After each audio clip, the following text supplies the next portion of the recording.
শনিবারের সকাল আসলেই মনে হয় যে কী রান্না করব আর কি রান্না করলে সবাই ঠিকমতো খাওয়া দাওয়া করবে। আসলে আমাদের বাড়িতে অত একটা আমিষ রান্না হয় না, মানে মাছ মাংস বেশি একটা, সবাই নিরামিষটাই মানে সবজি খেতে বেশি পছন্দ করে। ওই সপ্তাহে 2-3 দিন বা 4 দিন মাছ হয়, তাছাড়া বেশিরভাগই নিরামিষ, মানে মাছ থাকলেও আর কি সবজি তো থাকবেই এরকম টাইপেরই। তাও আর কি নিরামিষের দিনখানা মনে হয় যে কী দিয়ে কী রান্না করলে আর কি ভালো হবে। তো এইদিকে ঘুম থেকে উঠে আমার সুন্দর সুন্দর এই গাছগুলোর সাথে একটু দেখা করে নিলাম। এই যে মহারানী যে আমাকে কবে ফুল দিবে তার কোনো ঠিক নাই। তো এইখানে এই জবা ফুলটা দেখো, কত রকমের জবা ফুল হয় না, কত সুন্দর এটা। এই জবা ফুলটার নাম নাকি ঝুমকা জবা, সত্যি নামটাও যেরকম আর ফুলটাও সেরকমই, এত সুন্দর লাগছিল ফুলটা দেখতে।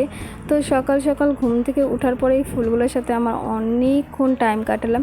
তাছাড়া আমি ঘুম থেকে ওঠার আগেই আমার শাশুড়ি অনেক অনেক ফুল তুলে নেয়, মানে যত ফুল আর কি নিচে থাকে, যতটুকু আর কি ওনার হাতের নাগালে আর কি না মানে পৌঁছায় আর কি, ততটুকু আর কি উনি সব ফুলই তুলে নেয়।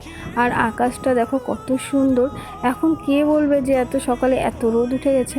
তো সকালে তারপরে মুখ টুক ধুয়ে চলে এলাম রান্নাঘরে এসে চা করে নিলাম। আর এদিকে দুধ জাল দিতে গিয়ে দেখি দুধটা ছানা কেটে গেছে। দুধটা আমি কালকে রাত্রেই জাল দিয়ে রেখেছিলাম 10:30টার দিকে, কিন্তু সকালে জাল দিতে দেখি ছানা কেটে গেছে। তাতে আমার কোনো অসুবিধা নেই, ছানাটা আমার খুবই ফেভারিট, মানে দুধের যে কোনো জিনিসই আমার খুব ভালো লাগে।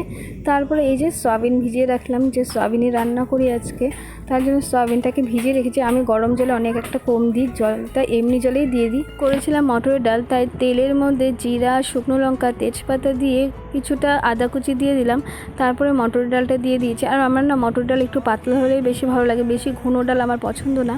তাই আর কি নামানোর আগে দিয়ে দেবো জিরা, ভেজে রেখেছিলাম আর কি, সেই জিরাটাই আর কি বেটে সেই জিরাটা নামানোর আগে দিয়ে দিয়েছি। আমার এই জিনিসটা খুবই ভালো লাগে, যেহেতু আমি ডালে কিছু দিইনি সেই জন্য এরকম করেই ডালটা করেছি।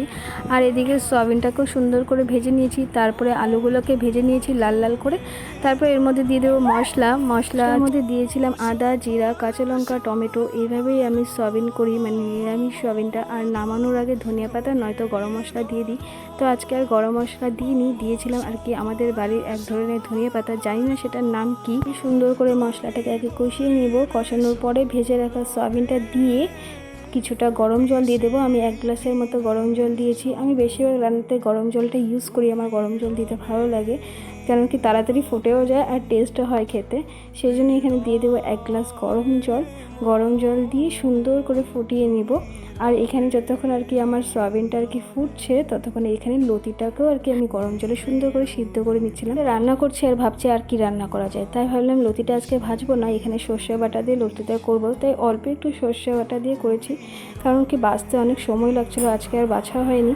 তো এইদিকে আর কি মানে আমার সয়াবিনটা যখন ফুটে এসেছে, তারপরে বাড়ির থেকে এই 3টা পাতা আমি তুলে নিয়ে এসেছি। এই ধনিয়া পাতাটা জানি না এই ধনিয়া পাতাটার নাম কি, কিন্তু অতিরিক্ত সেন্ট হয়, খুব সুন্দর হয় খেতে। তার জন্য এটা ছিঁড়ে সুন্দর করে ধুয়ে তারপরে ছিঁড়ে নামানোর আগে এটা দিয়ে দিয়েছিলাম। তারপরে স্কুলের গার্জিয়ান মিটিং ছিল, সেখানে আমি গিয়েছিলাম, মেয়েকে রেখে গিয়েছিলাম জিয়াদের বাড়িতে। তাই স্কুল থেকে এসে তারপরে আগে গিয়েছি মেয়েকে আনতে। তো মেয়ে আবার ওদের বাড়িতেই খাওয়া দাওয়া করে এসেছে, তাই আর কোনো চাপ নেই, ওখান থেকে খেয়ে নিয়েছে। তো এই যে আমার রান্না আজকে করেছে সয়াবিন, ডাল, আর হচ্ছে এই লতি দিয়ে সর্ষে বাটা দিয়ে করেছিলাম, আর শুলা কচু ভাজা করেছিলাম। এই ছিল আজকের রান্না শনিবারের।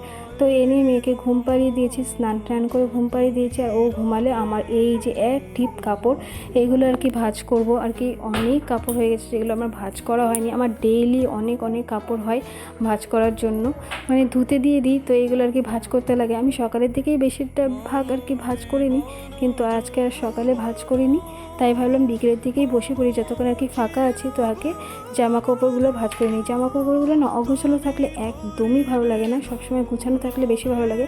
সব দিন পেরে ওঠে না, মাঝে মাঝে আমি 1-2 দিনের কাপড় একসাথেই ভাঁজ করে নিই। তো এখানেই শেষ না, এই যে মেয়ের মানে এখন সব জামা কাপড়গুলো ভাঁজ করব, ভাঁজ করে মেয়েকে ডাকবো, ওর সাথে ভালো করে টাইম কাটাবো, তারপরে ওকে নিয়ে যাব পড়তে। কারণ ওর মুডটা ঠিক করার পরেই পড়তে নিয়ে যাই, কারণ আগের থেকে নিয়ে গেলে না জোর জবরদস্তি করলে সারা রাস্তায় ও কান্না করতে থাকে। তো এইখানে চিপস খুলে নিয়ে মেয়ে আর আমি দুজনে খাচ্ছিলাম। তো খেতে খেতে আবার ওর পাপাকে দিয়ে আসতে যাচ্ছিলো, যে পাপাকেও দিয়ে আসি। তো এদিকে মেয়ে আমি আর ওর পাপা খেয়ে নিলাম। তারপরে হচ্ছে মেয়েকে নিয়ে গেলাম পড়তে দিয়ে ওকে দিয়ে গিয়েছিলাম মহিলা সমিতিতে। আমাদের এখানে মহিলা সমিতিতে মিটিং ছিল, সেখানেই ডেকেছিল, তার জন্য আর কি মহিলা সমিতিতে গিয়েছিলাম। ওখান থেকে বাড়ি এসে মানে আমি আমার বাবার বাড়িতে আসি, এসে তারপরে মেয়েকে নিয়ে তারপরে আমি বাড়িতে চলে আসি। আর দেখো আমার বাবার বাড়িতে কত সুন্দর একটা গোলাপ ফুল ফুটেছে। এই দুদিন যে এত পরিমাণে গরম দিচ্ছে কি আর বলবো, অতিরিক্ত গরম, যেখানে আর কি থাকাই যাচ্ছে না, অতিরিক্ত গরম লাগছে। তো মানে ওয়েদারটা দেখো, কোনো সময় একটু হাওয়া দিচ্ছিলো আর বাদ বাকি টাইমটা অতিরিক্ত রোদ ছিল, আমি আসতেই পারছিলাম না, পুরো রোদ। তো ব্লগটা এই পর্যন্ত, ভিডিওটা কেমন লেগেছে প্লিজ আমাকে কমেন্টে জানিও, ভালো লাগলে লাইক করে দিও। আর চলো tata, good night, Radhe Radhe.